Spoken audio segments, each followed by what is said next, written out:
యెషయా గ్రంథంలో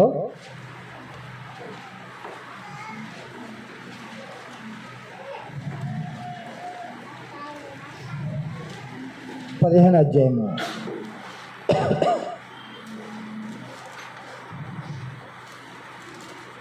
పరలోకం దేవుడు ఆయన న్యాయవంతుడు. ఆయన యొక్క న్యాయాన్ని బట్టి భూమి మీద ఉన్న పాపం చేసిన రాజ్యాలకి ఆయన తీర్పు తీరుస్తూ ఉంటాడు. 15వ అధ్యాయంలో మోయాబును గురించి దేవోక్తి, మోయాబు దేశానికి దేవుని యొక్క సందేశాన్ని తెలియజేస్తూ ఉన్నాడు. ఒక రాత్రిలో అర్మోయోబు పాడై నశించును, ఒక రాత్రిలో కిర్మోబు పాడై నశించును. ఏడ్చుటకు మోయాబులు గుడికిని మట్టి మీద ఉన్న దిబోనుకి వెలుస్తున్నారు. నెబో మీదను మేధాబి మీదను మోయాబులు ప్రలాపించుతున్నారు. వారందరి తలల మీద బోర్తనమున్నది, ప్రతి వాని గడ్డము గొరిగింపబడినది. తమ సంత వీధులలో గోనెపట్ట కట్టుకుందరు. వారి మెడల మీద వారి విలాస స్థలంలోనూ వారందరూ ప్రలాపించుదురు, కన్నీరు వలకబోయుదురు. ఎప్సోరును ఎలాలేయాను మొరపెడుచున్నవి, యెహోషు వరకు వారి స్వరము వినబడుచున్నది. మోయాబుల యోధులు కేకలు వేదురు, మోయాబు ప్రాణము అతనిలో వణుకుచున్నది. మోయాబు నిమిత్తము నా హృదయము అరుస్తున్నది. దాని ప్రధానులు 3 ఏండ్ల తరిపి దూడవలే సోయారు వరకు పారిపోదురు. లుహితు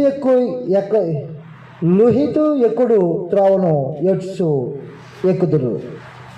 నశించుతమేమే అని ఎలుగెత్తి కేకలు వేసు హోరోనాయము త్రోవను పోదురు. ఏలనగా నిమ్రిము నీటి కాలువలు ఎడలైను, అది ఇంకనూ అడవిగా ఉండను. గడ్డి ఎండిపోయిన చెట్టు శ్యాములు వాడవలసినవి, పచ్చనిది ఎక్కడనో కనబడదు. ఒక్కొక్కడు సంపాదించిన ఆస్తిని, తాము కూర్చుకున్న పదార్థములను, నిరవంజ చెట్లున్న నది అవతలకు వారు మోసుకుని పోదురు. రోదనము మోయాబు సరిహద్దుల్లో వ్యాపించెను. అంగలార్పు ఎగ్లాన్ వరకు బెయేలీయము వరకు వినబడెను.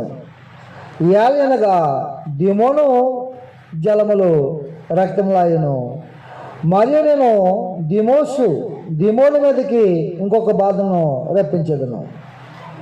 మోయాబుల్లో నుండి తప్పించుకున్న వారి మీదకని, ఆ దేశంలో శేషించిన వారి మీదకని సింహమును రప్పించదును. మోయాబు దేశానికి దేవుని సందేశం ఏంటంటే నాశనం అవుతుంది అనే సందేశం. ఎందుకు నాశనం చేస్తాడు? నాశనం అవుతుందని ప్రకటన చేశాడు. ఇప్పుడు నాశనాన్ని ప్రకటన చేస్తున్నాడు. ఎందుకు నాశనం చేస్తున్నాడు? 16వ అధ్యాయంలో తెలియజేస్తున్నాడు. 15వ అధ్యాయంలో మోయాబు నాశనం అవుతుంది.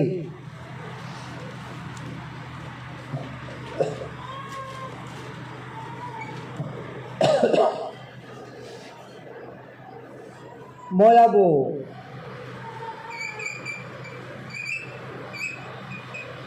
దేశం నాశనము అవుతుంది.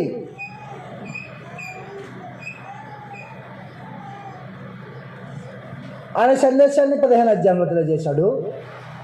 మోయాబు దేశము ఎందుకు నాశనం అవుతుందో అది 16వ అధ్యాయంలో నాశనం గురించి మాట్లాడాడు. అరణ్యపు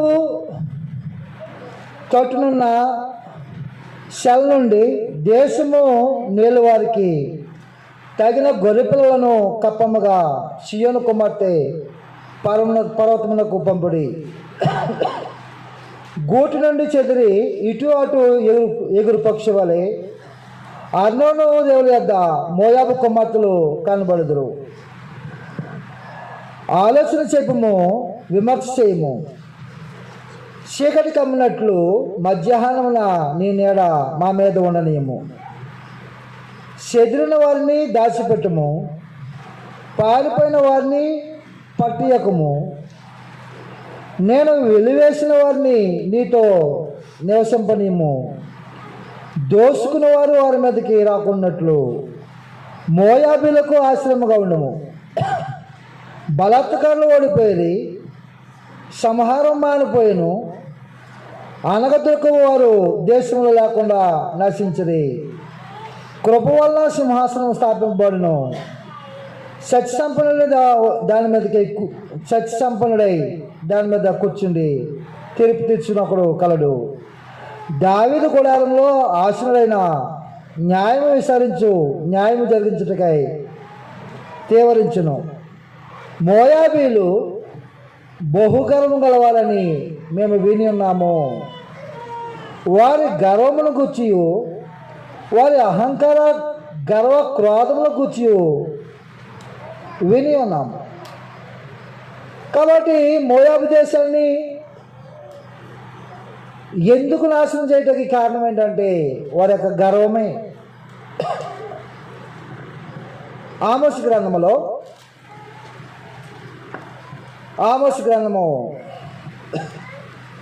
2వ అధ్యాయంలో మోయాబుకి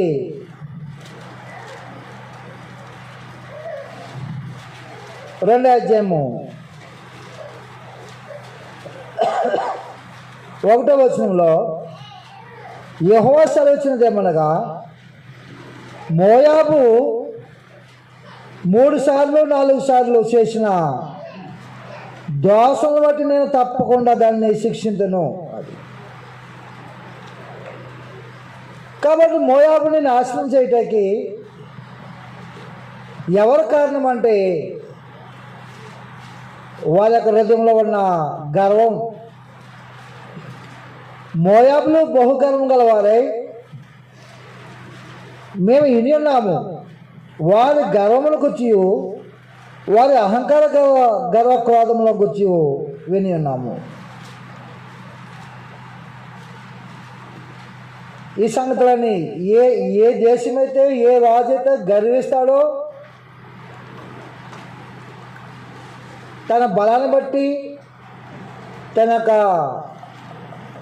సామర్థ్యాన్ని బట్టి, అంటే సైన్య బలాన్ని బట్టి, ఆస్తులను బట్టి ఏ రాజు అయితే గర్విస్తాడో ఆ రాజుని, ఆ దేశాన్ని దేవుడు ఏం చేస్తున్నాడు? తీర్పు తీరుస్తూ ఉన్నాడు. యేసుల గ్రంథంలో లేకపోతే ఇర్మియా గ్రంథము 28వ అధ్యాయం చూసినట్లయితే, ఇర్మియా గ్రంథము 48వ అధ్యాయం అండి. 48వ అధ్యాయంలో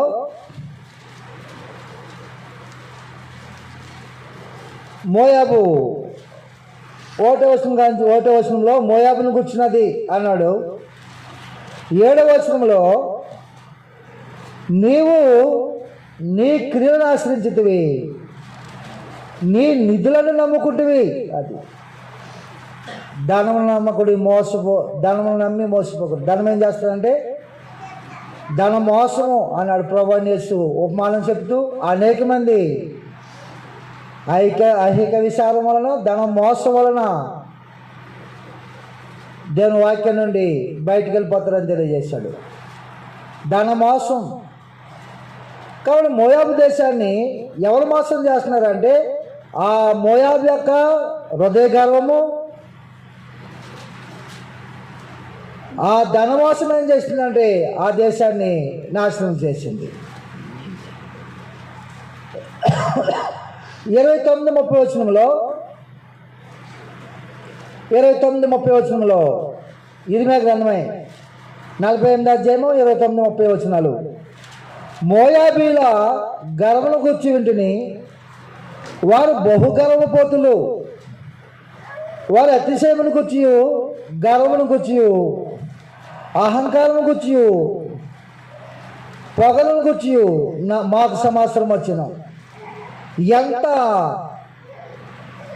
గర్వం కలిగిన వాళ్ళు, ఎంత అహంకారం కలిగిన వాళ్ళు.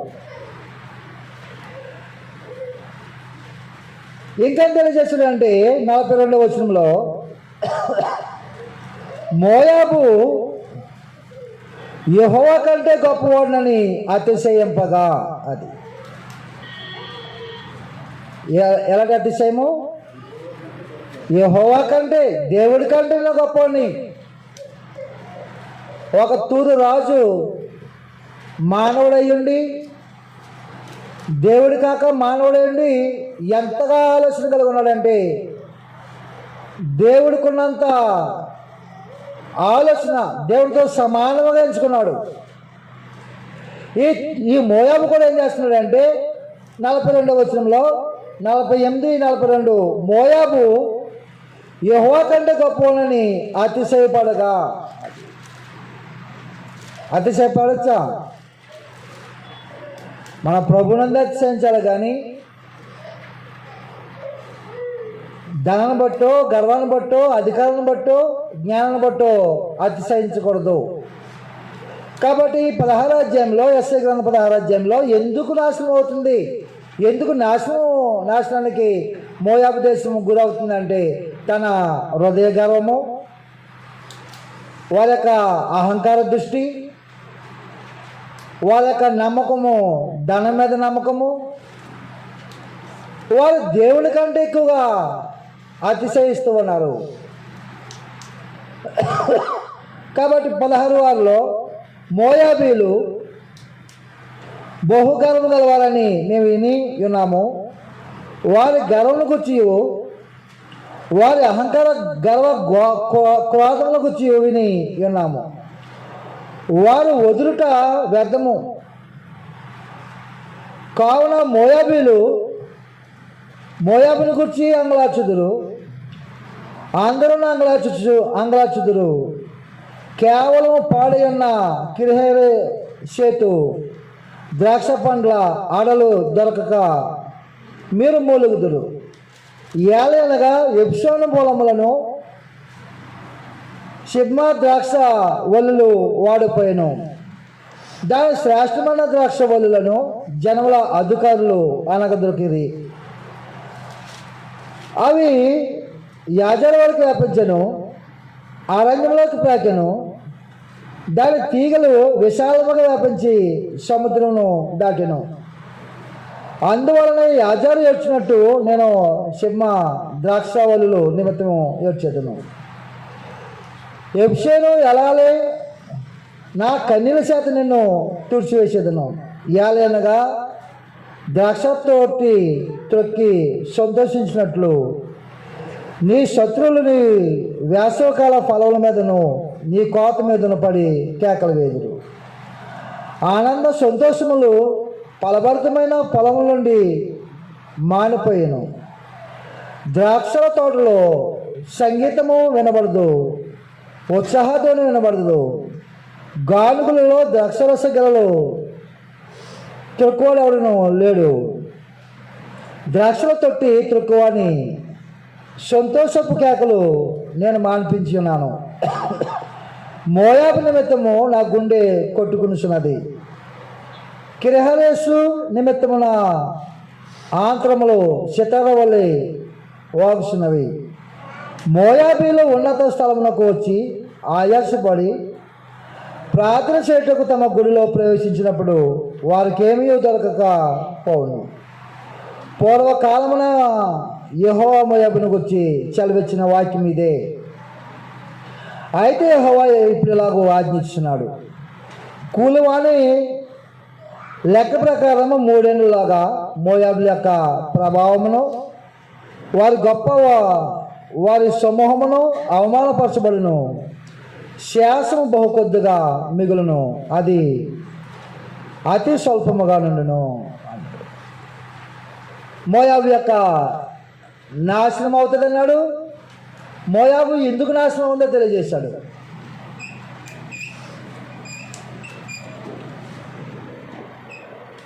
మోయాబు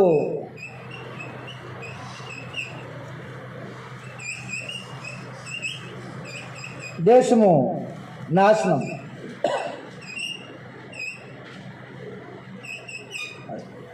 ఎందుకు నాశనం ఉంది అదనమాట.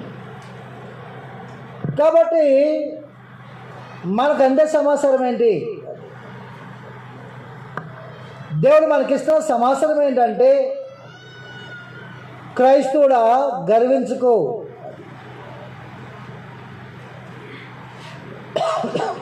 నేను జ్ఞానం కదా, గర్వించకూడదు. క్రీస్తునందున మనము పాపులమైన మనల్ని దేవుడు కనికరించి ప్రభువైన యేసుక్రీస్తు వారి యొక్క రక్తంలో మన ప్రతి పాపాన్ని కడిగి ఆయన ఉన్నతమైన రాజ్యంలో మనల్ని నివసింపజేస్తున్నాడు. కాబట్టి మనం గర్వించడానికి ఏమీ అవకాశాలు లేవు. దేవుని పిల్లలుగా మనం కృపలో సాగిపోవాలి. ఆగిపోతున్న వాడిని లాక్కుని భోజనం వేసుకుని పోవాలి తప్ప ఆగిపోతున్న వాడిని అవమానం చేయకూడదు. ఆగిపోతున్న వాడిని నిర్లక్ష్యం చేయకూడదు. లాక్కుని పోవాలి. కాబట్టి నీ విశ్వాసం అయితే, నీ సహోదరుని బలహీనుడైతే చేయి పట్టుకుని భుజాన్ని వేసుకుని లాక్కెళ్ళాలి. నేను భక్తుని కదా, లేకపోతే నేను జ్ఞానుని కదా అని గర్వించుకోకుండా సంఘంలో తగ్గించుకోవాల్సిన అవసరం ఉంది. ఒకవేళ గర్వించుకుంటే కనుక, గర్విస్తే కనుక ఏమవుతుంది అంటే కృపలో నుండి తొలగిపోయే అవకాశాలు ఉన్నాయి. కాబట్టి ఎందుకు ఈ దేశాలు నాశనం అవడానికి కారణం ఏంటంటే, ఒకటి వారి పాపం, రెండో వాళ్ళకి గర్వం. పాపం చేస్తే దేవుడు శిక్షిస్తే మారుమనసు పొందొచ్చు. గర్విస్తే ఏం చేస్తాడు? ఆయన మార్చేస్తాడు పరిస్థితులు. కాబట్టి మోయాబైనా, ఏ దేశాలైనా, సమస్తమైన దేవుని రాజ్యమైన ఇశ్రాయేలీయులైనా, యోధా రాజ్యమైనా, బబులోను రాజ్యమైన, అష్షూరు రాజ్యమైన ఎందుకు కూలిపోతున్నాయంటే వారి యొక్క గర్వం వాళ్ళని నాశనం చేస్తుంది. 17వ అధ్యాయంలో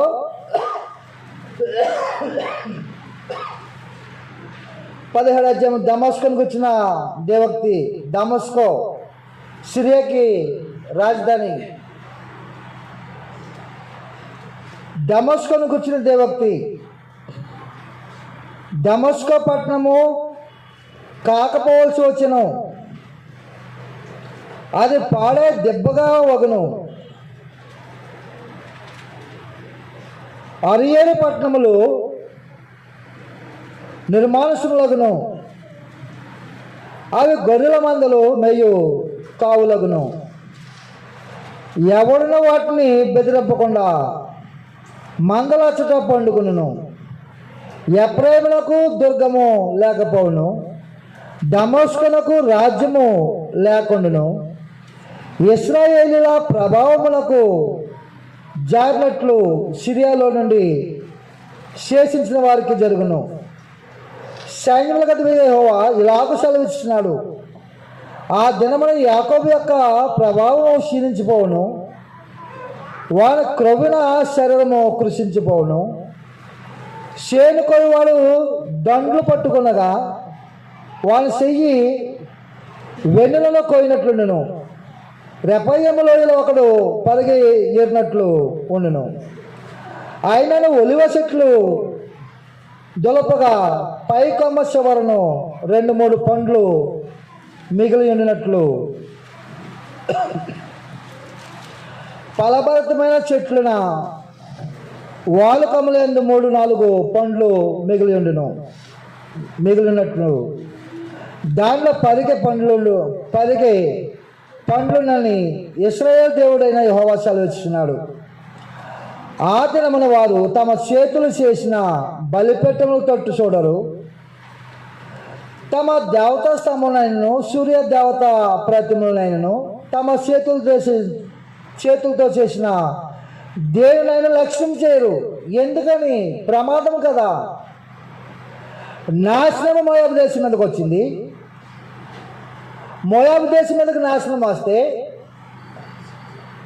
ప్రజలు ఏం చేస్తారు? కరోనా వచ్చింది, ఎవడైనా గుళ్ళోకి వెళ్ళాడా? వాడు దేవతలు గుర్తొస్తాయా? వాడు గుళ్ళు గుర్తొస్తాయా? అనేక మంది క్రైస్తవులు అనబడుతున్న వారికి ఆరాధన లేకుండా పోయింది, లోకంలో కలిసిపోయారు.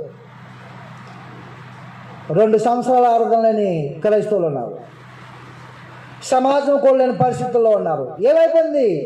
ఆ తెగులు ఏం చేసిందంటే ఆ మోయాబులు, వారి దేవతలు, వారి గుళ్ళు ఎక్కడున్నావో ఏంటో కూడా తెలియకోకుండా అయిపోయింది.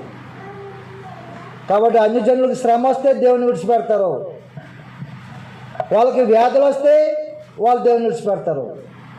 దేవుని పిల్లలకు శ్రమ వస్తే శ్రమకి కారణం ఏంటో గుర్తిస్తారు, జీవితాన్ని మార్చుకుంటారు. శ్రమ వల్ల దినదినము దేవునికి దగ్గరగా అవుతారు.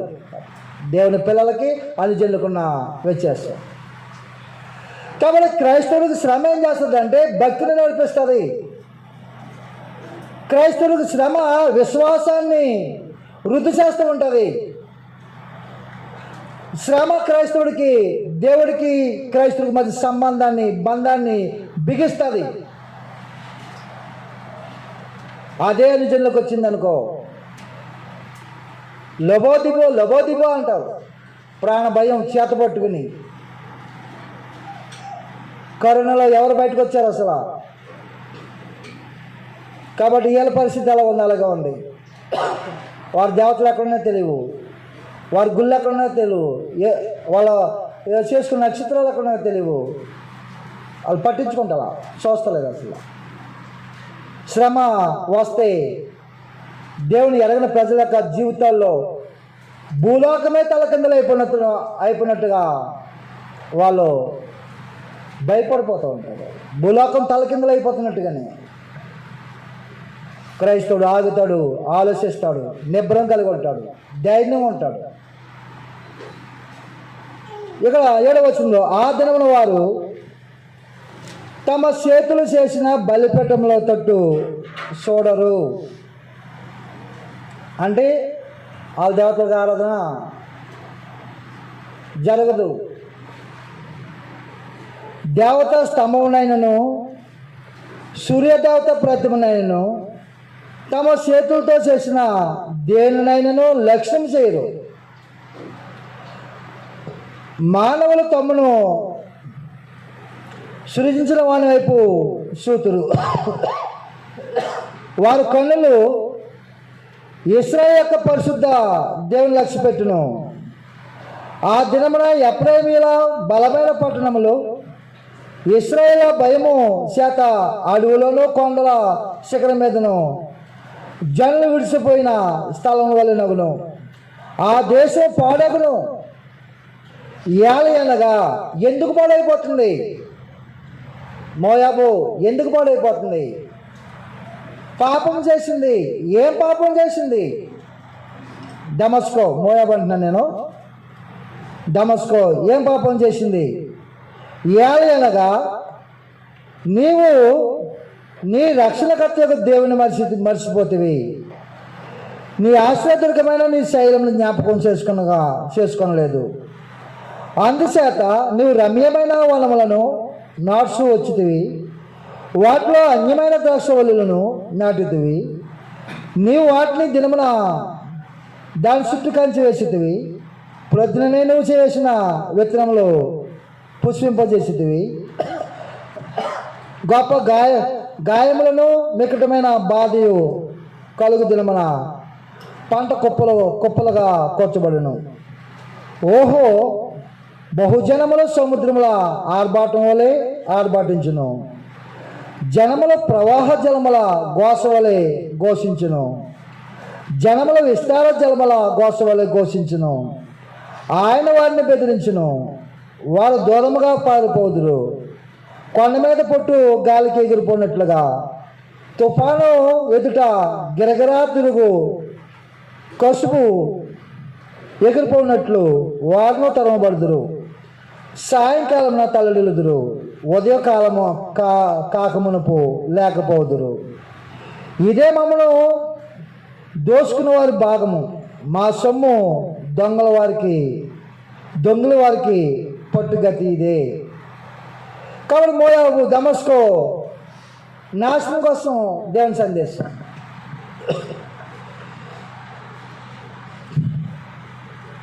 కూసు 18వ అధ్యాయము.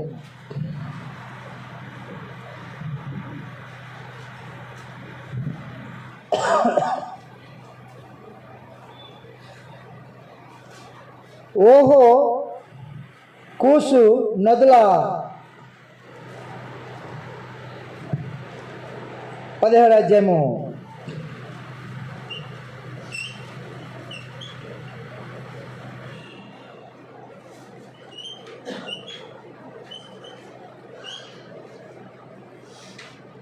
దమస్కోను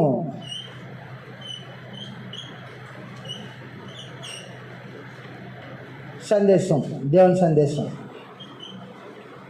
దేవుని సందేశం. నాశనం, దమస్కాల నాశనం అవుతుందో. తర్వాత 18వ అధ్యాయంలో కూసు అన్నాడు. 23 అధ్యాయం వరకు అలా ఉంటాయి. అన్ని దేశాలు ఎలాగా నాశనం అవుతాయో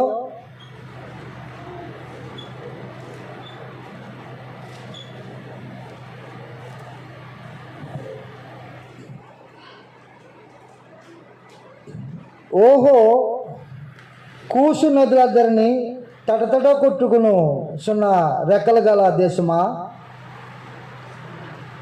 అది సముద్ర మార్గముగా జలముల మీద జమ్ము పడవలలో రాయబారులను పంపుతున్నది. వేగురుపడు దూతలారా, ఎత్తైన వారును నునుపైన చర్మం గలవారును జననద్దుకు, దూరంలోనున్న బేకర జననద్దుకు పోవడి. నదులు పారుస్తున్న దేశము గలవారును దాష్టికులై జనములను త్రొక్కుచుండు వారును నగు జనమునద్దుకు పోవడి. పర్వతం మీద ఒకడు ధ్వజమెత్తినప్పుడు లోకనివాసులని మీరు భూమి మీద కాపురముండి మీరు చూడుడి. బాకా ఊదినప్పుడు ఆలకించుడి. యెహోవా నాకు ఇలాగ సెలవిచ్చినాడు, ఎండకాయుండగాను వేసవి కోత కాలమున మేఘముల మంచు కురినుచుండగాను నేను నెమ్మలిచ్చి నా నివాస స్థలమున కనిపెట్టుచుందును. కోతకాలము రాకమునుపు పువ్వు వాడిపోయిన తరువాత ద్రాక్షకాయ ఫలమగుచుండగా ఆయన పోటకత్తుల చేత ద్రాక్ష తీగలను నరికి వ్యాపించు లతంతులను కోసివేయను. అవి కొండల్లోని కోవ పక్షులకును భూమి మీద ఉన్న మృగములకును విడవబడును. వేసవకాలమున క్రూర పక్షులను, శీతాకాలమున భూమి మీద ఉన్న మృగములను వాటిని తినును. ఆ కాలమున ఎత్తైన వారు నునుపైన చర్మము గలవారును, దూరంలో ఉన్న భీకరమైన వారును, నదులు పాలు దేశంలో గలవారైనను ఉన్న దాష్టికులకు ఆ జనులు సైన్యములకు యెహోవా ఒక అర్పణముగా ఆయన నామమునకు నివాస స్థలముగా నుండి సియోను పర్వతమునకు తేబడుతుంది. కాబట్టి కూసుకి దేవుని సందేశం, కూసు దేశానికి దేవుని సందేశం. 19వ అధ్యాయము.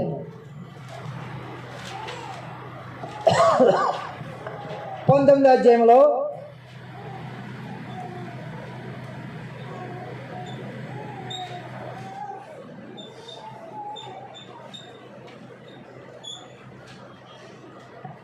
ఐగుప్తు దేశానికి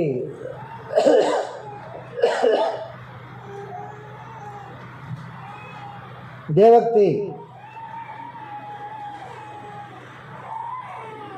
19వ వచనం, 19వ అధ్యాయం 1వ వచనం కాంచి, యెహోవా వేగము గల మేఘం ఎక్కి ఐగుప్తులోకి వచ్చినాడు. అది ఆయన ఆయుధమేది, ఆయన రథమేది? మేఘం. యెహోవా వేగము గల మేఘం ఎక్కి ఐగుప్తులోకి వచ్చినాడు.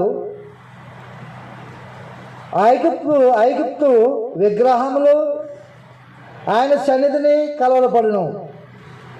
ఐగుప్తుల గుండె కరుగుచున్నది. ఐగుప్తు దేశం అంతా భయంకరమైన విగ్రహాలు. సృష్టికర్తను మరిచి సృష్టిని పూజించి సేవిస్తే దేవుని శాపానికి గురవే పరిస్థితి ఏర్పడుతుంది. ఐగుప్తు విగ్రహములు ఆయన సన్నిధిని కలవరపడును. ఐగుప్తుల గుండె కలుగుతున్నది. నేను ఐగుప్తుల మీదకి ఐగుప్తులను రేపెదను, సహోదరుల మీదకి సహోదరులు, పొరుగువారి మీదకి పొరుగువారు లేచెదరు. పట్టణములతో పట్టణము యుద్ధము చేయను, రాజ్యంతో రాజ్యము యుద్ధము చేయను. ఐగుప్తుల యొక్క శౌర్యము నశించును, వారి ఆలోచన శక్తిని నేను మాన్పివేసేదను. కావున వారు విగ్రహం యొద్దకును, గొనుగు వారి యొద్దకును, కర్ణ పిశాసు గల వారి యొద్దకును, శోధగాండ్రి యొద్దకును విసరింప వెలుదురు. శ్రమ వచ్చిందనుకో, బబులోను రాజు కళ వచ్చింది, ఎక్కడికి వెళ్ళాడు? ముందు ఐగుప్తు దేశంలో మోసే కర్ణ పడేసినప్పుడు ఫరో ఎవరిని పిలిచాడు? వాళ్ళ దేశంలో ఉన్న మాంత్రికులు, శకునగాండ్రులు, జ్యోతిష్కులు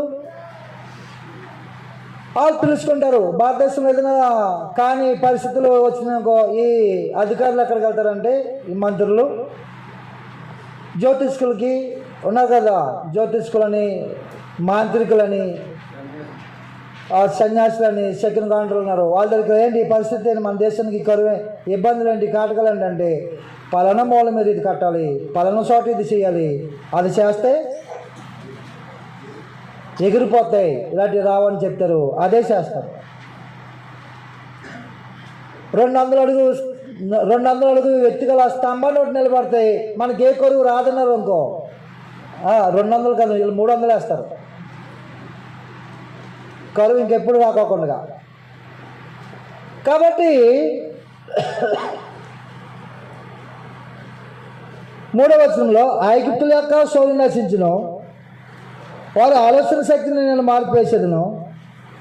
కాను వారి విగ్రహం ఎద్దుకును, గొనుగు వారి ఎద్దుకును, కన్న పిశాసి గల వారి ఎద్దుకును, శోధగాండ్రి ఎద్దుకును విసరింప వెలుతురు. నేను ఐగుప్తులను క్రూరమైన అధికారికి అప్పగించేదను, బలాత్కారం రాజు వారిని నేలును అని ప్రభువును సైన్యాధిపతి యెహోవా సెలవిస్తున్నాడు. సముద్ర జలములు ఇంకిపోవును, నదిను ఎండి పొడినేల ఆగును, ఏటి పాయలను కంపు కొట్టును, ఐగుప్తు కాలువలు ఇంకి ఎండిపోవును, రెల్లును తొంగలను వాడిపోవును. నైల్ నది ప్రాంతమున దాని తీరమునున్న బీడులను, దాని అద్దెత్తబడిన పైరంతయు ఎండి కొట్టుకుని పోయి కనబడకపోవును. జాలరులను దుఃఖించెదరు, నైల్ నదిలో గాలములు వేయవారందరూ ప్రలాపించెదరు. జలముల మీద వలలు వేయవారు కృషించిపోదురు. దువ్వెనతో దువ్వబడు జనపనార పని చేయవారును, తెల్లని బట్టలు వేయువారును చిక్కుపడుదురు. రాజ్య స్తంభములు పడగొట్టబడును, కూలి పని చేయవారు అందరూ మనోవ్యాధి పొందుదురు. వారి యొక్క జ్ఞానులైన ఆలోచనకర్తలు, స్వయానాధిపతులు కేవలం అవివేకులైరి. ఆలోచన శక్తి ప్రశుప్రాయమాయను. నేను జ్ఞాని కుమారులను, పూర్వపు రాజుల కుమారులని పర్వత మీరు ఎట్లు చెప్పుదురు? నీ జ్ఞానులేమయ్యి? నీ సైన్యాధిపతి ఐగుప్తునికి వచ్చి నిర్ణయించిన దాన్ని వారు గ్రహించి నీతో చెప్పను కదా. సోయానాధిపతులు అవివేకులయ్యి, నోపధిపతులు మోసపోయేది. ఐగుప్తు గోత్ర నిర్వాహకులు అది మార్గం తప్పినట్లు చేసిరి. యెహోవా ఐగుప్తు మీద మూర్ఖత గల ఆత్మను కుమ్మరించున్నాడు. మత్తులు తన వాంతులో తూలుపడినట్లు ఐగుప్తును తన పని అంతటిని విషయమై వారు తూలులు చేసి ఉన్నారు. తలైనను తోకైనను కొమ్మైనను వెళ్ళైనను ఐగుప్తుల పని సాగింపు వారు ఎవరును లేరు. ఆ దినమున ఐగుప్తులు స్త్రీల వంటి వారు అగుదురు. సైన్యములకు అధిపతి యెహోవా వారి పైన తన చెయ్యి ఆడించు ఆయన చెయ్యి చూసి వారు వణికి భయపడుదురు. యోధా దేశము ఐగుప్తులకు భయంకరమగును. తమకు విరోధముగా సైన్యములకు యెహోవా ఉద్దేశించిన దాన్ని బట్టి ఒకడు ప్రాప్తి ఇచ్చిన ఎడల ఐగుప్తులు వణుకుదురు. ఆ దినమున కానాను భాషతో మాట్లాడుచు యెహోవా వారమని ప్రమాణం చేయు 5 పట్టణములు ఐగుప్తు దేశంలో ఉండును. వాటిలో ఒకటి నాశనపురము. ఆ దినమున ఐగుప్తు దేశం మధ్యను యెహోవాకు ఒక బలిపీఠమును, దాని సరిహద్దునద్ద యెహోవాకు ప్రతిష్టమైన ఒక స్తంభమును ఉండును. అది ఐగుప్తు దేశంలో సైన్యములకు అధిపతి యెహోవా యెహోవాకు సూచనగా సాక్షాత్ముగా ఉండును. బాధకులు గుర్చి వారు యెహోవాకు మొరపెట్టగా ఆయన వారి నిమిత్తము శూడైన ఒక రక్షకును పంపును. అతడు వారిని విమోచించును. ఐగుప్తులు తెలుసుకున్నట్లు యెహోవా తను వెల్లడిపరుచుకును. ఆ దినమున ఐగుప్తీయులు యెహోవాను తెలుసుకుందరు. వారు బలి నైవేద్యములు అర్పించి ఆయన్ని సేవించెదరు. యెహోవాకు మొక్కుకొనెదరు. తాము చేసుకున్న మొక్కుబడులను చెల్లించెదరు. యెహోవా వారిని కొట్టును, స్వస్థపరచవలని ఐగుప్తులను కొట్టును. వారు యెహోవా వైపు తిరుగగా ఆయన వారి ప్రార్థనను అంగీకరించి వారిని స్వస్థపరచును. ఆ దినమున ఐగుప్తు నుండి అశ్షూరుకు రాజమార్గం ఏర్పడును. అశ్షూరులు ఐగుప్తులు అశ్షూరునకు వచ్చి పోసునుందురు. ఐగుప్తులు అశ్షూరులను యెహోవాను సేవించెదరు. ఆ దినమున ఐగుప్తు అశ్షూరులతో కూడా ఇశ్రాయేలు 3వ జనమైన భూమి మీద ఆశీర్వాద కారణముగా నుండును. సైన్యములకు అధిపతి యెహోవా, నా జనమైన ఐగుప్తులారా, నా చేతుల పైన అశ్షూరులారా, నా స్వాస్థ్యమైన ఇశ్రాయేలులారా, మీరు ఆశీర్వదింపబడతారని చెప్పి వారిని ఆశీర్వదించును. కాబట్టి కొరతగలు తిరిగేది. కాబట్టి నాశనం ప్రకటన చేసినప్పుడు మార్చుకుంటే ఏం చేస్తాడంటే వాళ్ళకి రక్షణ అనుగ్రహిస్తాడు. కాబట్టి సందేశం తెలియజేస్తున్నాడు. ఐగుప్తు దేశమైన అన్ని దేశాలకు తిరుపతి తెచ్చే సందేశాన్ని ప్రకటన చేస్తుంటే మార్చుకున్న వారిని రక్షించడానికి ఏర్పాట్లు, మార్చుకున్న వారిని నాశనానికి ఏర్పాట్లు చేస్తూ ఉన్నాడు. 20వ అధ్యాయము ఐగుప్తుకి దేవుని సందేశం.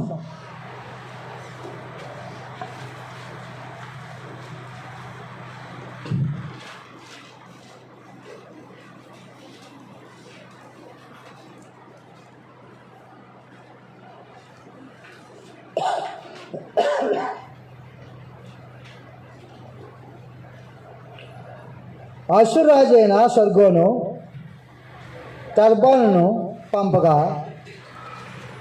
అతడు అష్టోదులకు వచ్చిన సంవత్సరమున అష్టోదీలతో యుద్ధము చేసి వారిని పట్టుకున్నాను.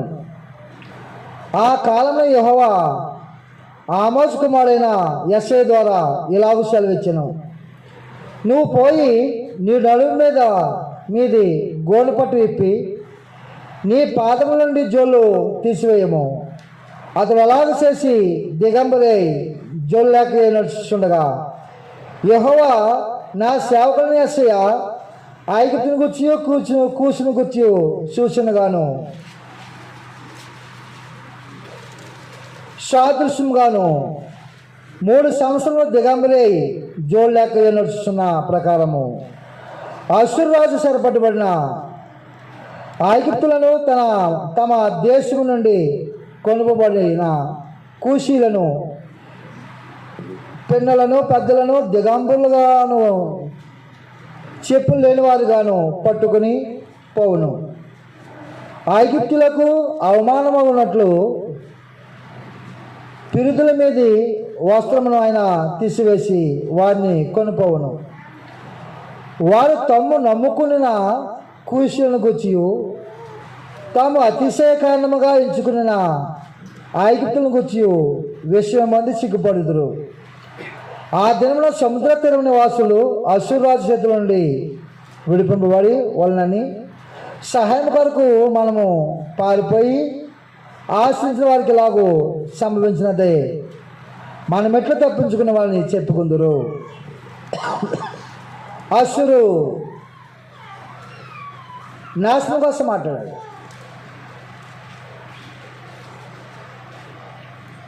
అది ఎలాగ శిక్ష అనుభవిస్తుందో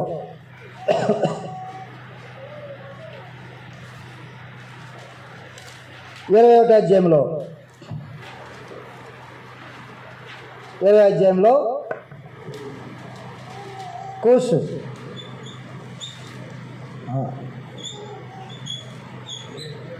అశ్షూరు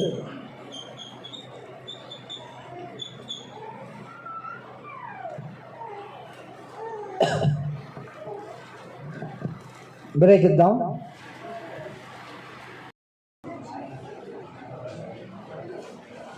21వ అధ్యాయం.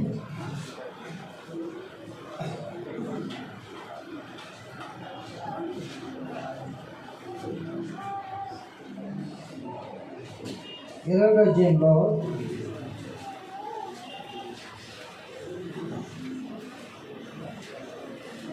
నాలుగు దేశాల కోసము మాట్లాడుతున్నాను.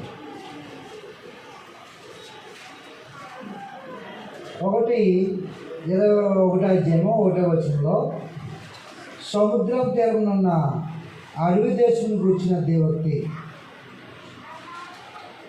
దక్షిణ దినమున సుడిగాలి విసురునట్లు అరణ్యం నుండి బేకర దేశం నుండి అది వచ్చుతున్నది. కఠినమైన వాటిని చూపుతున్న దర్శనము నాకు అనుగ్రహించబడినది. మోసం చేయవారు మోసం చేయదురు, దోచుకున్నవారు దోచుకుందరు. ఎలాగో బయలుదేరము, మధ్య ముట్టడి వేయము. వారి నిట్టూర్పులతో మాన్పించున్నాను. కావున నా నడుము బహు నొప్పుగా ఉన్నది. ప్రసవించే స్త్రీ వేతన వంటి వ్యాధులు నన్ను పట్టినది. బాధ చేత నేను వినలేకుండా ఉన్నాను. ఇబ్రాంతి చేత నేను చూడలేక ఉన్నాను. నా గుండె తటతట కొట్టుకునిస్తున్నది. మహాభయం నన్ను కలవరపరుస్తున్నది. నాకు ఇష్టమైన సంజీవాలు నాకు భీకరమాయను. వారు భోజనం పాలను సిద్ధము చేయుదురు. తివాసులు పలుతులు అన్నపాలను పుచ్చుకుందురు. అధిపతులారా లేచి కేడుములకు సొమ్మును రాయుడి. ప్రభునాథికులను నీవు వెళ్ళి కావల వాడిని నియమింపము. అతను తనకు కనబడేదాన్ని తెలియజేయవలను. జత జతలుగా వచ్చు రౌతులను, వరుసలుగా వచ్చు గాడిదలను, వరుసలుగా వచ్చు ఒంటులను అతనికి కనబడగా అతను బహు జాగ్రత్తగా చెవి ఎక్కి నిదానించి చూస్తున్నాం. సింహము గర్జించినట్టు కేకలు వేసి, నా ఏలువాడ పగటి వేళ నేను నిత్యమును కావలి బురుసు మీద నిలుస్తున్నాను. రాత్రంతా కావలి కాయిస్తున్నాను. ఇదిగో జత జతలుగా రౌతులు దండు వచ్చినది అని చెప్పిన. బొబులోను కూలెను అంటే బొబులోను దేశం ఒక నాశనం కోసం మాట్లాడుతున్నాను. బొబులోను దేశంలోకి వచ్చిన సందేశం. బొబులోను కూలెను దాని దేవతల విగ్రహాలన్నింటినీ ఆయన నేల పడవేసినాడు, ముక్కలుగా వెలగొట్టినాడు అని చెప్పుచూ వచ్చాను. నేను నూచిన నా ధాన్యమ, నా కాలంలో నూర్చబడిన వాడ, ఇశ్రాయేలు దేవుడును సైన్యముల యెహోవా, సైన్యముల అధిపతియునకు యెహోవా వలన నేను వినిన సంగతి నీకు తెలియజెప్పి ఉన్నాను. కాబట్టి బబులోను దేశం గురించి సమాచారం అదే అధ్యాయంలోను ఎదోము గురించి మాట్లాడుతున్నాడు. దోమాను కూర్చున్న దేవోక్తి 21వ అధ్యాయంలో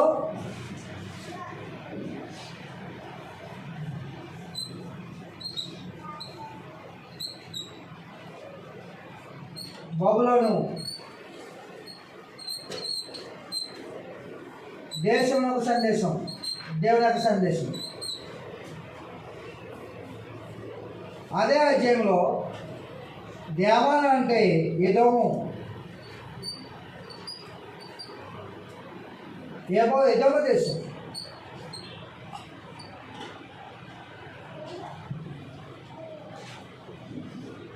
దోమాను కూర్చున్న దేవోక్తి కావలవాడ రాత్రి అంతా వేలైనది, కావలవాడ రాత్రి అంతా వేలైనది. ఆయన ఒకడు శేయూరు నుండి కేకలు వేసి నన్ను అడుగుతున్నాడు. శేయూరు యాసవు నివాసం చేసిన ప్రాంతం, దానికి మరొక పేరు ఎదోము.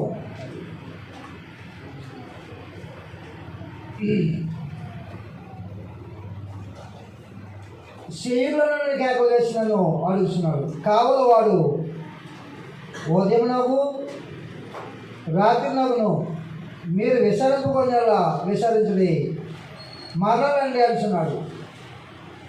కాబట్టి ఎదోము ఎందుకు దేవుడి సందేశం పంపిస్తున్నాడు అంటే ఆమోసు గ్రంథము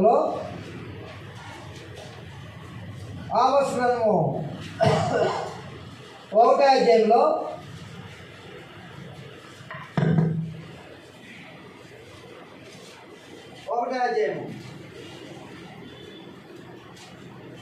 11వ వచనం చూసినట్లయితే 11వ వచనం 1వ అధ్యాయము ఆమోసు గ్రంథం 1వ అధ్యాయం 11వ వచనంలో యెహోవా సెలవిచ్చినదేమనగా, ఎదోము 3 సార్లు 4 సార్లు చేసిన దోషను బట్టి నేను తప్పకుండా వారిని శిక్షించును. కాబట్టి ఏ దేశమైతే విశ్వాసఘాతకమై ఓబద్య గ్రంథంలో 1వ అధ్యాయంలో ఆ ఎదోము దేశం ఏమనుకుంటుందంటే 1వ అధ్యాయం 3వ వచనంలో అత్యున్నతమైన పర్వతం మీద ఆశుడైండి కొండ సందుల్లో నివసించేవాడా, నన్ను క్రిందకి పడద్రోయగలవాడని అనుకున్నవాడా, నీ హృదయపు గర్వం చేత నీవు మోసపోతివి. పక్షిరాజు గూడంతా ఎత్తున నివాసం చేసుకుని నక్షత్రంలో దాన్ని కట్టినను, ఆ చెట్టు నుండి నేను నిన్ను క్రిందికి పడవేతును.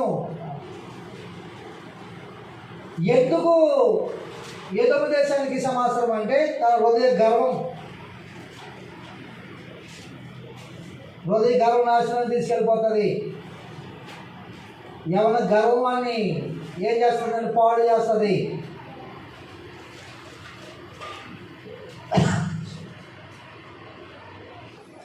ఎదోము దేశానికి సందేశము 11వ వచనంలో అరేబియన్ కూర్చున్న దేవోక్తి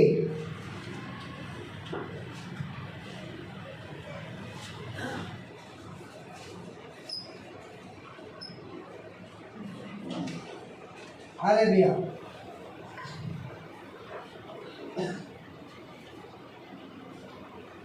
జగానీలైన శాతవాహులారా సాయంకాలం మీరు అరేబియాలో దిగవలను. అరేబియా దేశం దేవుడికి తెలియజేశాడు. త్యామా దేశ నివాసులారా,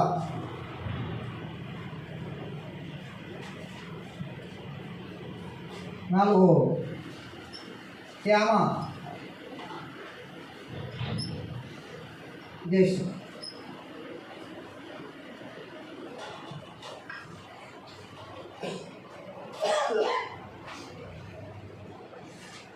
త్యామా దేశ నివాసులారా, డబ్బుకున్న వారికి నీళ్ళు తెండి, పారిపోసిన వారికి ఎదురుగా ఆహారం తీసుకురండి. కటక బయలు చేత దూషణ కటక బయలు చేతను, ఎక్కువ పెట్టబడిన ధనసుల బయలు చేతను, క్రూర యుద్ధ బయలు చేతను వారు పారిపోతున్నారు. ప్రభు నాకు లాభశాలు ఇచ్చినాడు. కూలివారు ఇచ్చినట్లుగా ఒక ఎడారిలో కానీ కేదారు ప్రభావంతయు నశించిపోవును. కేదారిలో బలాజుల విల్లుకాండలో శేషించిన వారు కొద్ది వారు ఇలాగ జరిగిన ఇశ్రాయేలు యెహోవా చదివించినాడు. కాబట్టి ఒక అధ్యాయంలో 4 దేశాల కోసం మాట్లాడాడు. 22వ అధ్యాయము.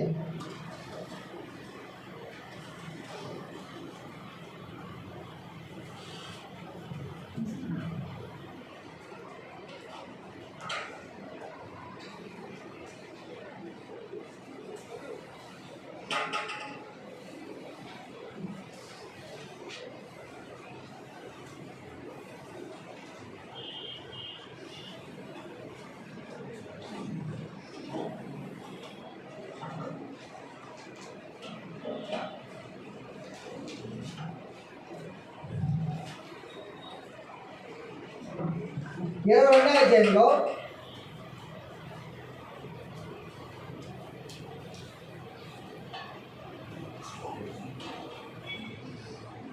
దర్శనపు లోయ,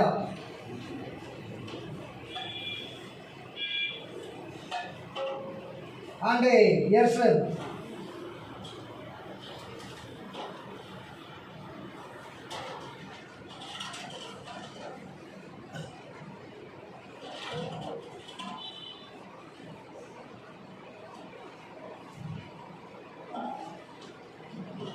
దర్శనపులైన కూర్చున్న దేవక్తి ఏమి వచ్చి నీలోని వాళ్ళందరూ మేడల మీదకి ఎక్కి ఉన్నారు. అల్లరితో నిండి కేకలు వేయో పొరమా, ఉల్లాసముతో బొబ్బలు పెట్టు దుర్గమా, నీలో హతులైన వారు కటకం చేత హతము కాలేదు, యుద్ధంలో వదిలింపబడలేదు. నీ అధిపతులందరూ కూడి పారిపోగా విలుకాండ్ల చేత పట్టుబడకుండా పట్టుబడిన వారైది. మీలో దొరికిన వారందరూ పట్టుబడి దూరంలోకి పారిపోయి నేను సంతాపం కలిగి ఏడ్చున్నాను. నాకు విముఖులైనటువంటి నా జనంలోకి కలిగిన నాశనం వచ్చి నన్ను వాదార్చుటకు కేవపడకుడి. దర్శనపు లోయలో సైన్యములకు అధిపతి ప్రభువులకు యెహోవా అల్లరి దినం ఒకటి నియమించున్నాడు. వాటిని త్రక్కుడు కలవరము ఆయన కలుగు చేయను. ఆయన ప్రాకారములను పడగొట్టగా కొండవైపు ధ్వని వినబడును. ఎలాము యోధులను రథములను రౌతులను సమకూర్చి అంబుల పొదిని ఊహించున్నాడు. కీరుడాలపై గవిసెలు తీసెను. అందుచేత అందమైన నీ లోయ నిండా రథములు ఉన్నవి. గొర్రె ప్రవతులు గమని వద్ద ఊహమేర్చుపరుచుకుంటున్నారు. అప్పుడు యోధ నుండి ఆయన ముసుగు తీసివేసను. ఆ దినమున నువ్వు అరణ్య గృహమందున్న ఆయుధములను కనిపెట్టితివి. దావీదు పట్టినప్పుడు ప్రాకారము చాలా మట్టుకు పడిపోయినదని తెలుసుకుని దిగువనున్న కోనేటి నేలను మీరు సమకూర్చుతుంది. యెరూషలేమును లెక్కపెట్టి ప్రాకారంలో గట్టి చెట్టుకు ఇళ్ళను పట్టుకుంటే పడగొట్టింది. పాత కోనేటి నీళ్లు నిలుచుటకు ఆ రెండు గోడల మధ్యను చెరువు కట్టింది. ఆయనను దాన్ని సేవించిన వారి వైపు మీరు చూసిన వారు కాదు. పూర్వకాలంలో దాన్ని నియమించిన వారిని మీరు లక్ష్య పెట్టకపోతుంది. ఆ దినమున ఏడ్చుటకును, ఆంగ్లాచుటకును, తలబోలు చేసుకున్నటకును, గోడుపట్ట కట్టుకున్నటకును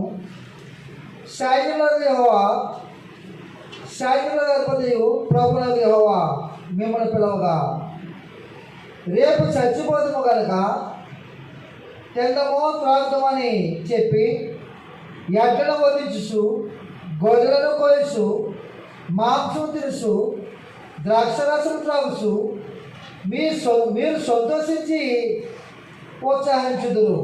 కాగా ప్రభువు సైన్యములకు అధిపతి యెహోవా నాకు ప్రత్యక్షుడై నాకు వినబడినట్లు ఇట్లా అంటున్నాడు, మీరు మరణము కాకుండా మీ దోషులకు ప్రాయశ్చిత్తము కలుగుదని ప్రభువు సైన్యములకు యెహోవా ప్రమాణపూర్వకం సెలవిస్తున్నాడు. ప్రభువును సైన్యములకు యెహోవా ఇలాగూ సెలవిస్తున్నాడు, గృహ నిర్వాహకుడైన స్నబ్నా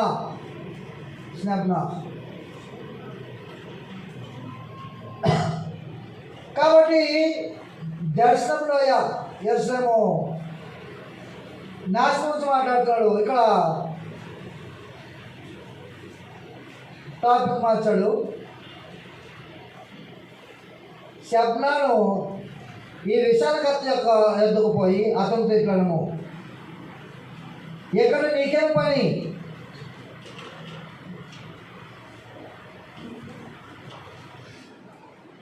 రెండు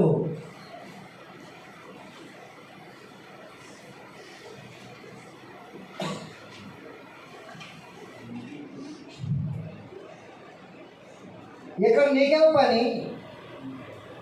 ఇక్కడ నీకు ఎవరున్నారు? నీవెక్కడ సమాధిని తొలిపించుకున్న నేల, ఎత్తైన స్థలమున సమాధిని తొలిపించుకుంటున్నాడు, చెల్లో తనకు నివాసము తొలిపించుకుంటున్నాడు. ఇదిగో బలాజుడు ఒకడని విసిరివేయినట్లు యెహోవా నిన్ను ఒడిగా విసిరివేయను, ఆయనను గట్టిగా పట్టుకున్నాను, ఆయనను మరిచి ఒకడు చెండు వేసినట్టు విశాలమైన దేశంలో నిన్ను విసిరివేయను. నీ యజమానుని ఇంటి వారికి అవమానం తెచ్చినవాడా, అక్కడనే నువ్వు మృతువు పొందెదవు. నీ ఘనమైన రథములు అక్కడనే పడి ఉండును. నీ స్తుతి నుండి యెహోవానకు నేను నిన్ను తొలగించదును, నీ ఉద్యోగం నుండి ఆయన నిన్ను త్రోసివేయను. ఆ దినమున నేను నా సేవకుడును హిల్కీయా కుమారుడు నగు ఎల్యాకీమును పిలిచి అతనికి నీ సొక్కాయిని తొలగించి నీ నడుకటి చేత అతను బలపరిచి నీ అధికారం అతనికి ఇచ్చేదను. అతడు యెరూషలేము నివాసులకు యోధా వంశస్థులకు తండ్రి అగును. నేను దావీదింటి తాలపు చెవు అధికార భారమును అతను భుజ మీద ఉంచేదను. అతడు తీగ ఎవడు మూయగలడు, అతడు మూయగలడు తీయగలడు. దట్టమైన చోట మేరకు కొట్టినట్టు నేను అతను స్థిరపరచదును. అతడు తన పితరుల కుటుంబమునకు మాన్యత గల సింహాసనముగా నేను గిన్నెల వంటి పాత్రలను, బొడ్ల వంటి సమస్తమైన చిన్న చెంబులను, అనగా అతని పితరుల సంతాన సంబంధులకు పిల్ల జలాలందరినీ అతని మీద వేలాడించేదను. సైన్యముల యెహోవా ఇలాగ సెలవిస్తున్నాడు, ఆ దినమున దిట్టమైన చోట స్థిరపరచబడిన ఆ మేకు ఊడదీయబడి తెగవేయబడి పడును, దాని మీద ఉన్న భారం నాశనం అగును. ఇలాగ జరిగిందని యెహోవా సెలవిస్తున్నాడు. కాబట్టి యెరూషలేముకి ఎలాగా ఆ అధికారికి ఎలాగా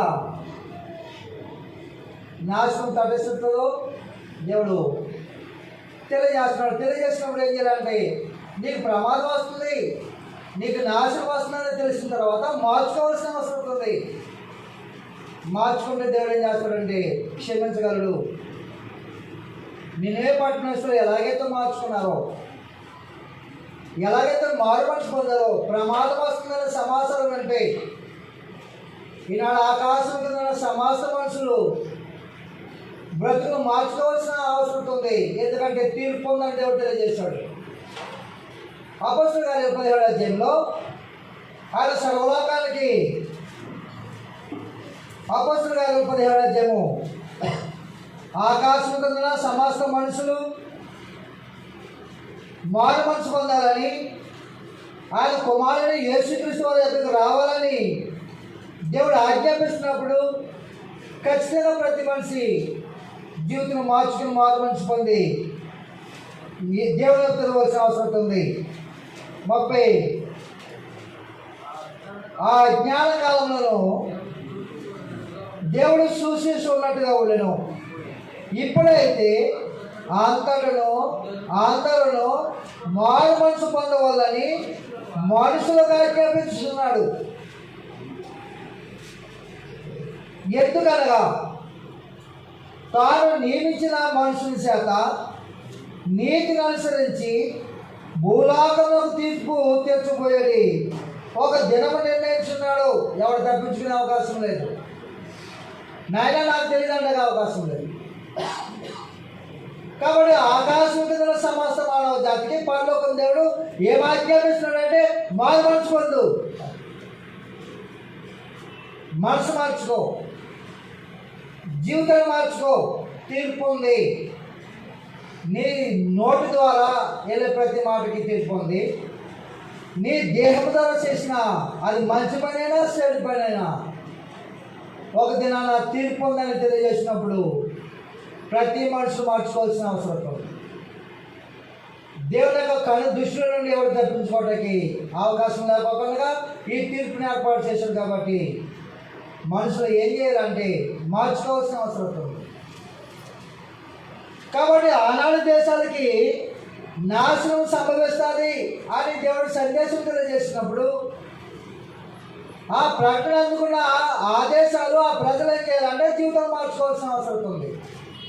మార్చుకోకపోతే తీర్పు సిద్ధంగా ఉండండి. కాబట్టి ఈ దేశాలన్నీ కూడా దేవుడు సందేశాన్ని పంపించి మార్చుకోండి, మార్చుకోకపోతే తీర్పుకు సిద్ధంగా ఉండండి అని తెలియజేశాడు. ఆ తీర్పును ఎలా బయలుపరిచాడో ఇర్మియా గ్రంథంలో తెలియజేశాడు. కాబట్టి 22వ అధ్యాయంలో యెరూషలేము గురించి శబ్నా అనే అధికారి గురించి మాట్లాడాడు. 23వ అధ్యాయము తూరును కూర్చున్న దేవక్తి. తూరు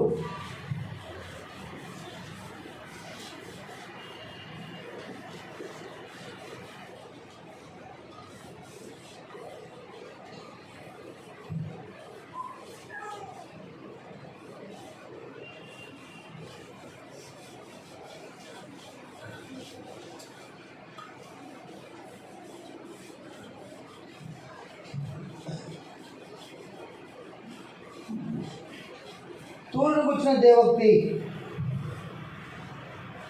తర్షీషు వాడులాగా అంగలార్చుడి. తూరు పాడైపోయాను. ఎందుకు పాడైపోతుంది? తూరు పాడైపోయానంటే ఎందుకు పాడైపోతుంది? యేసు గ్రంథంలో 28వ అధ్యాయంలో ఎందుకు పాడైపోతుంది అంటే హృదయ స్థితిని బట్టి నీ వల్ల దేశం పాడైపోతుంది. నీ హృదయ గర్వం బట్టి నీ కుటుంబం పాడైపోతుంది. నీ హృదయ గర్వాన్ని బట్టి నీ ప్రాంతం పాడైపోతుంది.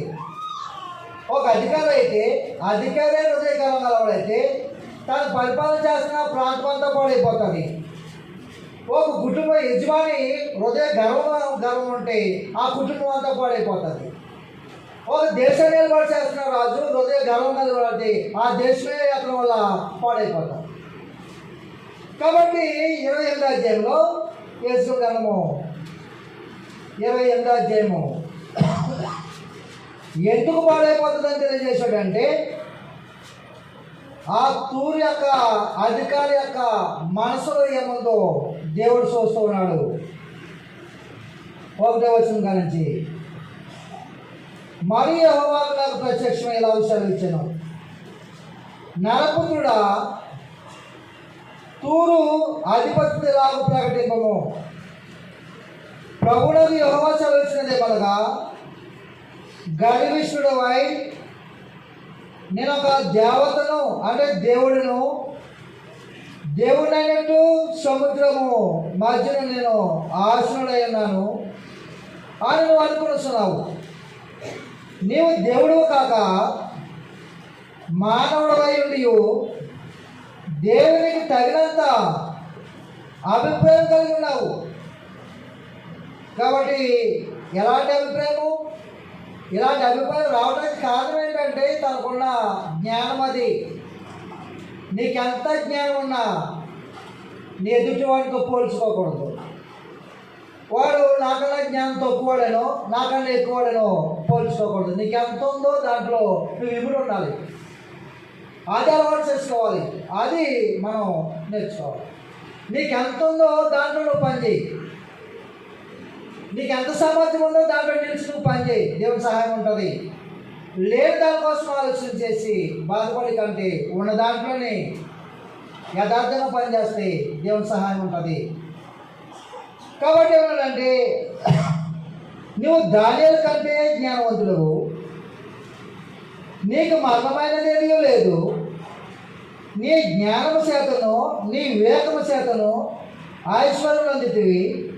నీ ధనాగారంలోనికి వెండి బంగారములను తెచ్చుకుంటువి. తప్పేముంది? జ్ఞానం ఉంది, ఐశ్వర్యం వస్తుంది.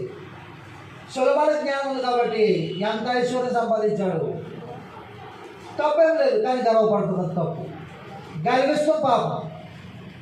నీకు ఎంత జ్ఞానం ఉందో దాన్ని నువ్వు ఉపయోగించుకో, పని చేసుకో, 10 మందికి దాన్ని పంచు, 10 మందికి సహాయం చేయి. కానీ గర్వించు. నేను కాబట్టి చేస్తున్నాను అని గర్వించుకో. కానీ పరలోకం దేవుడు ఎవరిని ఏ స్థితిలో పెట్టాడో ఆ స్థితిలో నిలిచి నమ్మకంగా పనిచేయటము నేర్చుకోవాల్సిన అవసరం ఉంది మనకి. కాబట్టి ఏమిటంటే, దానియేలు కంటే జ్ఞానవంతుడు, దానియేలు కంటే వివేకం కలిగిన వాడు, దానియేలు కంటే తెలివైన వాడు, దానియేలు కంటే మర్మాలను బయలుపరిచే అంత సామర్థ్యం ఉన్నవాడు ఏమనుకున్నాడు?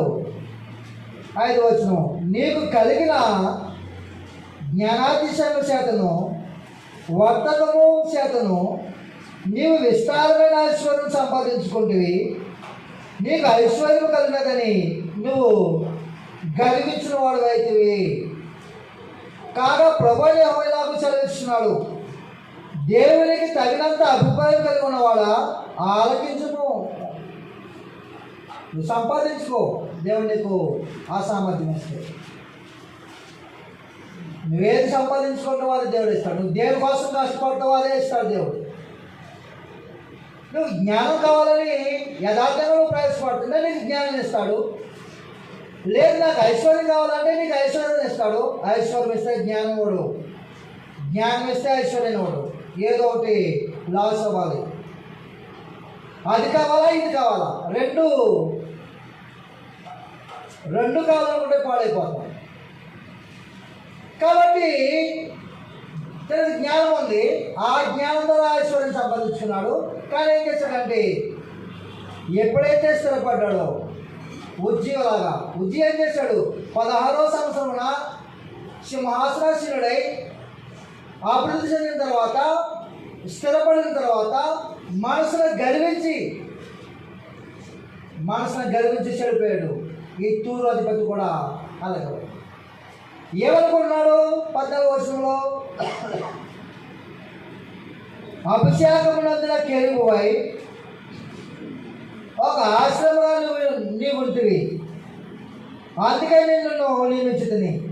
దేవునికి ప్రతిష్ఠింపబడిన పర్వతం మీద నువ్వు ఉంటివి. కాల్చున్న రాళ్ళ మధ్య నువ్వు సంచరించుంటివి. నువ్వు నియమింపబడిన దినము మొదలుకొని పాపముని ఎందుకు కనబడే వరకు ప్రవర్తన విషయంలో నువ్వు యథార్థవంతులుగా ఉంటివి.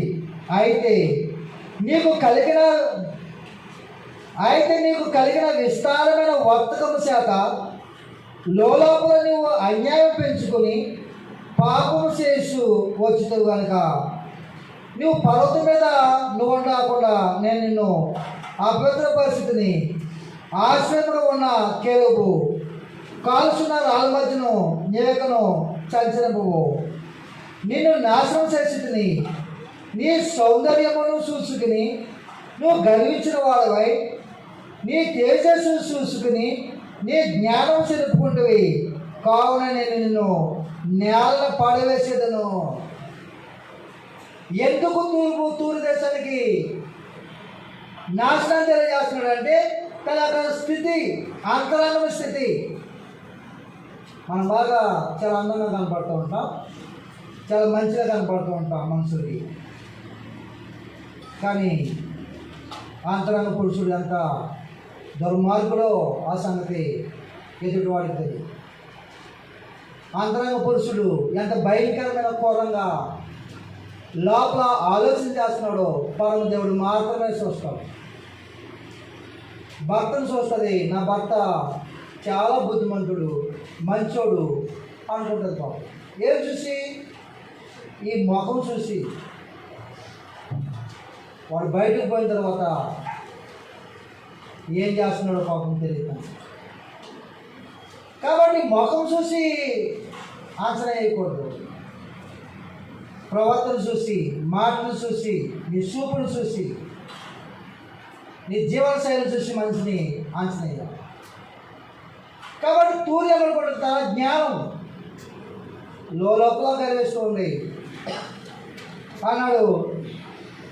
నీ సౌందర్యం చూసుకుని అనేక మంది అందాన్ని చూసుకుని గర్విస్తూ ఉంటారు. నేను ఎంత అందమైన వాడు అనుకుంటాను. మోక మీద దెబ్బ తగిలింది అనుకో, ఏమైనా పడుతుంది, మచ్చలు పడుతుంది. రోజుకు 100 సార్లు దువాన్ని దూకున్నావు, నేను ఎంత అందగానే అనుకున్నావు, ఏదో ఒక దెబ్బ తగిలింది మొఖానికి, మచ్చ ఏర్పడుతుంది. కాబట్టి ఈ తూరు చూడండి. నీ సౌందర్యమును చూసుకుని నువ్వు గర్విష్ఠుడివై నీ తేజస్సు చూసుకుని నీ జ్ఞానం జరుపుకుంటువి. కావున నేను నిన్ను నేలను పడవేసేదను. రాజులు చూస్తుండగా నిన్ను హేళనకు అప్పగించేదను. కాబట్టి ఎందుకు దేవుడు నాశనం చేస్తున్నాడు, నాశనం ప్రకటన చేస్తున్నాడు అంటే వాళ్ళ యొక్క హృదయ గర్వాన్ని బట్టి. హృదయ గర్వము మహారాజులు సైతము సింహాసనం మీద నుండి కిందకు పడేస్తుంది. ఎంత ఉన్నతమైన ప్రపంచం ఏర్పాటు చేసిన సామ్రాజ్యాధిపతి అయిన బబులోను రాజు కూడా పడిపోవటానికి ఏంటి కారణము? తన హృదయము ఎలాంటిదో ఇది మీద తెలియజేశాడు కదా. హృదయము అన్నిటికంటే ఘోరమైన వ్యాధి కలది. అన్నిటికంటే మాట్లాడుతూ ఉంటుంది, మనుషులు మోసం చేస్తూ ఉంటుంది. మాట్లాడుతూ ఉంటుంది, మోసం చేస్తూ ఉంటుంది లోపల. అది కంటికి కనిపించేది కాదు. కాబట్టి ఎవరు ఎలాంటి వాళ్ళు, నేను ఎలాంటి వాడో మీకు తెలియదు. ఎందుకంటే నా హృదయం మీకు కంటికి కనిపించింది కదా. ఒకవేళ కనిపిస్తే కనుక అన్ని ఎలాంటి వాడా అని మీరు అంచనా వేయడానికి అవకాశం ఉంటుంది. కాబట్టి కంటికి కనిపించదు కాబట్టి ఎవరు అంచనా వేయడానికి ఉండదు. పరిస్థితుల ప్రభావం బట్టి మనిషి హృదయం బయటకు వస్తూ ఉంటుంది. అంతరంగ పురుషుడు దూసుకుని బయటకు వస్తాడు పరిస్థితులను బట్టి, అప్పుడు కనబడుతుంది. వ్యాపారాలు చేస్తుంది, వర్గాలు చేస్తుంది, వాళ్ళు నడుపుతుంది, ఆ అభివృద్ధి చెందుతుంది. ప్రపంచ దేశాలన్నీ తూరు వైపు చూస్తూ ఉన్నాయి. సౌందర్య పట్టము, జ్ఞానం కలిగిన పట్టం అనుకుంటున్నారు. కానీ వాళ్ళ యొక్క అంతరంగం ఎంత భయంకరంగా ఉందో పరమదేవుడు చూస్తూ ఉన్నాడు. కాబట్టి ఈనాడు కార్యక్రమాలు జరిగిస్తున్న ప్రభు సంఘము ఆ దేవుడి సంకల్పం ప్రకారంగా కార్యక్రమం కొనసాగిస్తున్నాం కదా అనుకుంటే సరిపోదు.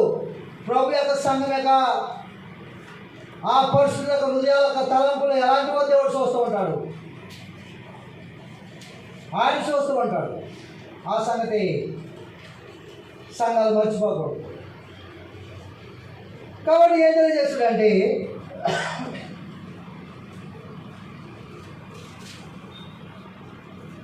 23వ అధ్యాయంలో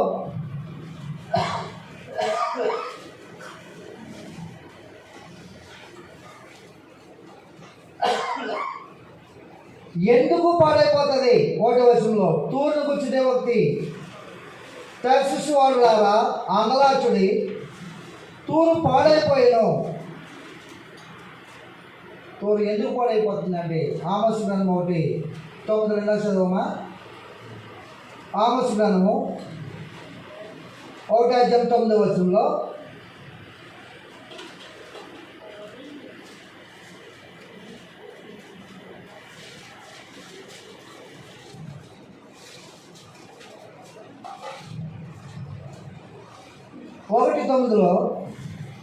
యెహోవా సెలవిచ్చినదేమనగా తూరు 3 సార్లు 4 సార్లు చేసిన దోషములను బట్టి నేను తప్పకుండా దాన్ని శిక్షించును.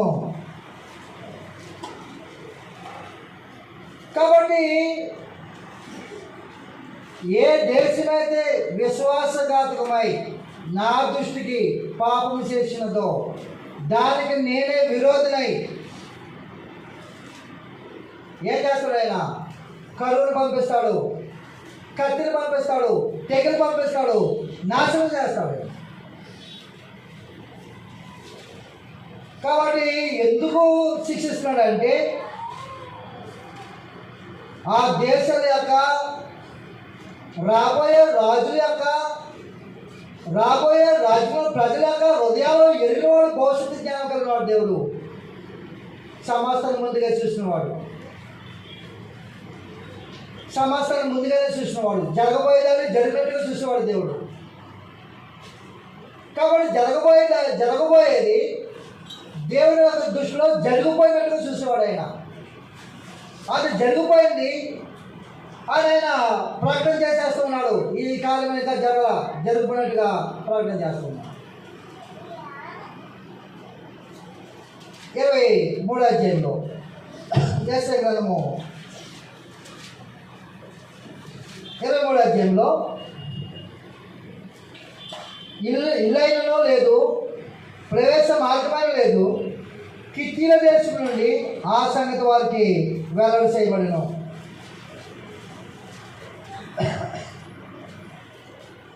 సముద్ర తీరవాసులారా అంగలాచుడి, సముద్రం దాటుచుండు సీదోను వర్తకుల తమ సరుకులతో నిన్ను నింపిరి. షిహోరు నది ధాన్యము నది పంట సముద్రం మీద నిరోధి కాబడుచుండెను. తూరు వలన జన్మలకు లాభం వచ్చెను. సీదోను సిగ్గుపడును, సముద్ర దుర్గము మాట్లాడుతున్నది. నేను ప్రసవ వేదన పడని దానను, పిల్లలు కనని దానను, యవనస్తులు పోషింపని దానను, కన్యకలను పెంచని దానను. ఆ వర్తమానం ఐగుప్తులు విని తూరును గుచ్చి మిక్కలు దుఃఖింతురు. తర్షీషునకు వెళ్ళడి, సముద్ర తీర వాసులారా అంగలార్చుడి, నీకు సంతోషము కలుగు చేసిన పట్టణం ఇదేనా? ప్రాచీన కాలంలో ఉండిన పట్టణం ఇదేనా? పరదేశ వాసులు చేయుటకు దూర ప్రయాణం చేసినది ఇదేనా? దాని వర్తకులు రాజు సమానులు, దాని వ్యాపారులు భూనివాసులో గనులు కిరీటంలో ఇచ్చుండు తూరుకి లాగు చేయనవాడు ఉద్దేశించెను. సర్వ సౌందర్యము గర్వాతిశయమును అపవిత్ర పరుషులకును భూమి మీద ఉన్న సర్వ గనులను అవమానపరుచుటకును సైన్యులకు అధిపతి యెహోవా ఇలాగు చేయ నిర్దేశించెను. తర్షీషు కుమారి, నీ దేశానికి ఇక నడికొట్టు లేకపోయాను. నైలు నది ప్రవహించినట్లు దాని మీద ప్రవహించుము.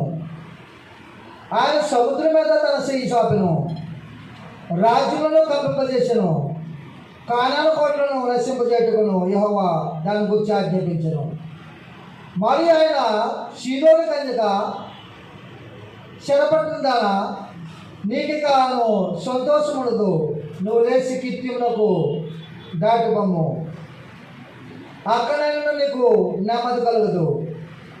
ఇదిగో కలిగిన దేశమును చూడుము, వారికను జనముగా ఉండదు. అసురులు దాన్ని అడవి మృగములకును నివాసముగా చేసుకున్నారు. వారు కాటులు కట్టించి దాని నగలను పడగొట్టి ఉన్నారు. తర్షీషు వాడలారా, ఆంగ్లాచుడి మీ దుర్గము పాడైపోయాను.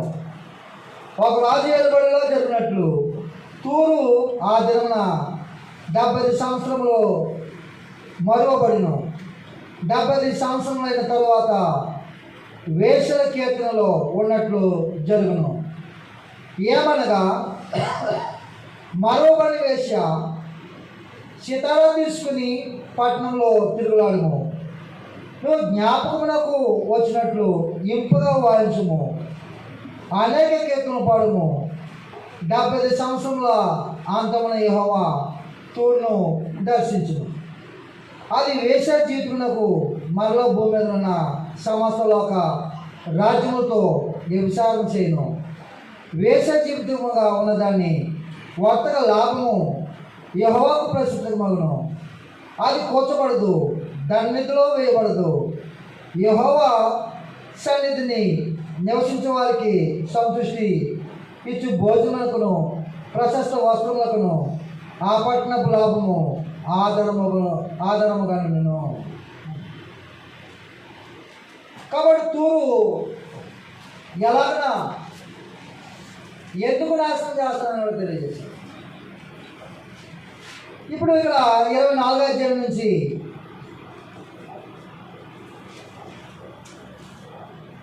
ఎందుకు దేవుడు తీర్పు తీరుస్తున్నాడు? దేవుడు అన్యాయస్తుడా? అన్యాయస్తుడు కాదు.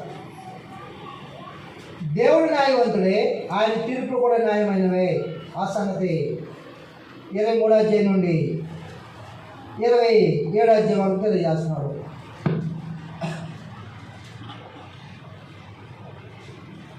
23 నుండి 27 వరకు 24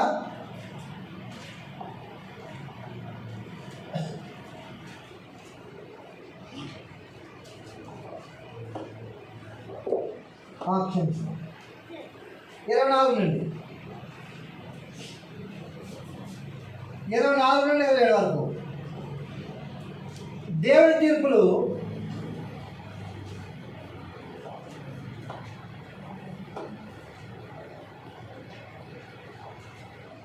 న్యాయమైనవి.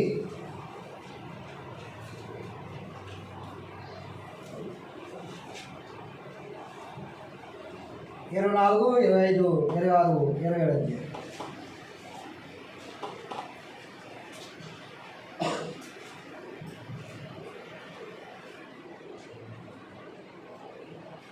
కాబట్టి మీకు చిన్న అవుట్లైన్ ఇచ్చాను కదా. ఒక గ్రంథాన్ని మనం సొంతం చేసుకోవాలంటే ఎక్కడి నుంచి ఎక్కడికి ఏ సంగతిలో మాట్లాడుతున్నాడో ఆ పిక్చర్ మన మైండ్లో బట్టి అయినా పెట్టుకోవాలి. మన మైండ్లో పెట్టుకుంటే ఎస్ఐ గ్రంథం అంటే ఎక్కడి నుంచి ఇక్కడికి ఇదా, ఇక్కడి నుంచి ఇక్కడికి ఇదా, ఇక్కడి నుంచి ఇక్కడికి ఇదా అని ఆ విభజన ఎప్పుడైతే మన మనసులో ఉందో ఎక్కడి నుంచి ఎక్కడ ఏ విషయం మాట్లాడుతున్నాడో అనేది మన హృదయంలో ఉంటుంది. కాబట్టి ఎప్పటికీ మర్చిపోకుండా ఉంటారు. కాబట్టి మిగతా 24వ అధ్యాయం నుంచి 66వ అధ్యాయం వరకు మీరు చదువుకోండి, బాగా చదవండి. ప్రవక్తల గ్రంథాలు ఎవరు మిస్ అవ్వద్దు. మన సహోదరులు ప్రవక్తల గ్రంథాలని తేటగా మాట్లాడే ఆయన జీవన్ బాగారు చాలా తేటగా మాట్లాడతారు. కాబట్టి ప్రవక్తల గ్రంథాలకు ఎవరు మిస్ అవ్వద్దు. ప్రవక్తల గ్రంథాలు అర్థమవుతున్నాయి, మన జీవితాలు మారుతాయి. ప్రవక్తల గ్రంథాలు కనుక నేర్చుకోకపోతే క్రైస్తవుడుగా బ్రతకడానికి అవకాశం ఉంది. మన ఆత్మ సంబంధమైన జీవితం పురుకోకూడాలన్నా, దేవునికి ఇష్టంగా మన జీవితాలు కొనసాగించాలన్నా దిద్దుబాటు చేసే గ్రంథాలు ఏంటంటే ప్రవక్తల గ్రంథాలు. వాటిని ఎవరు మిస్ చేసుకోవద్దు. కాబట్టి జాగ్రత్తగా ఉండండి. బాగా చదవండి. సెలవు పనుల దగ్గర సమయాన్ని వృధా చేసుకో. దయచేసి నా మాట వినండి. సెలవు పనుల దగ్గర ఉదయాన్ని సమయం చేసుకోవద్దు. గ్రంథాన్ని సొంతం చేసుకోవాలి. బైబిల్ చదువుతున్నప్పుడు కానీ వింటున్నప్పుడు కానీ ఇది ఉపయోగించవద్దు. ఇది ఉపయోగిస్తే రోజుల్లో ఉండదు. గ్రంథాన్ని చదవండి.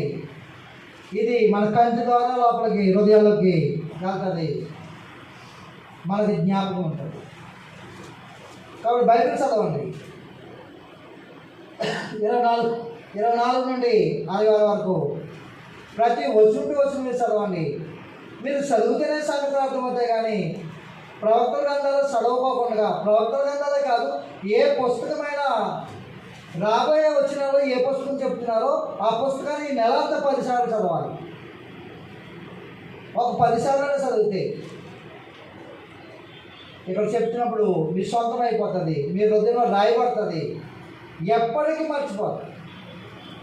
కాబట్టి ఎక్కడైనా మాట్లాడుతున్నప్పుడు అనార్గళంగా మీరు మాట్లాడగలిగే జ్ఞానాన్ని, సామర్థ్యాన్ని, ఆ జ్ఞాపశక్తిని పరమదేవుడు మీకు అనుగ్రహిస్తాడు. కాబట్టి యథార్థంగా పనిచేయండి, న్యాయంగా పనిచేయండి, నీతిగా బ్రతకండి.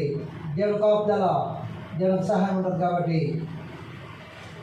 ఎంతవరకైనా మీ అందరికీ వందనాలు తెలియజేస్తూ అవకాశం ఇచ్చిన రామేశ్వర ప్రభు సంఘానికి ప్రత్యేకంగా వందనాలు తెలియజేస్తూ, దేవుడిచ్చిన జ్ఞానం బట్టి దేవునికి కృతజ్ఞత తెలియజేస్తూ ముగిస్తున్నాను. అందరితో తెలియజేస్తున్నాను.